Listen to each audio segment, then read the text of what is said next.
But there's obviously some problems when it comes to computer science degrees, like people transitioning out or people who have learned .NET, these languages and are unable to transition into a business management role. And so what happened is they're like out of a job. And so what would you say some of the problems are with a computer science degree and how to overcome those?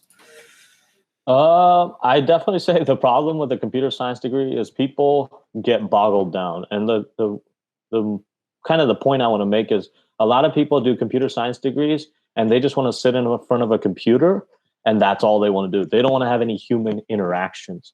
Having a human interaction is very, very valuable because then, like you mentioned, like people want to go into the product or business.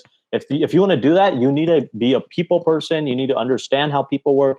You need to understand how customers work, how their demands work, how their needs work. You have to understand like where are they coming from.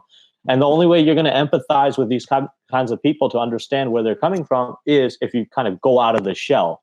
Now, unfortunately, Yeah. computer science really builds that shell and they just like, oh yeah, I just want to sit at the computer and code. That's going to really limit a lot of people from, growing into management roles or business roles or anything outside of understanding how they can provide more value outside of just computer science.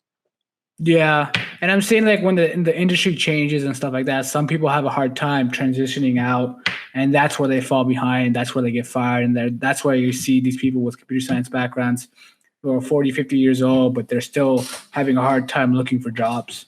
Yeah, it's tough, man. Right now is a pretty bad time, bro. you know, Yeah, there's a lot of companies that are not really well off, in this time.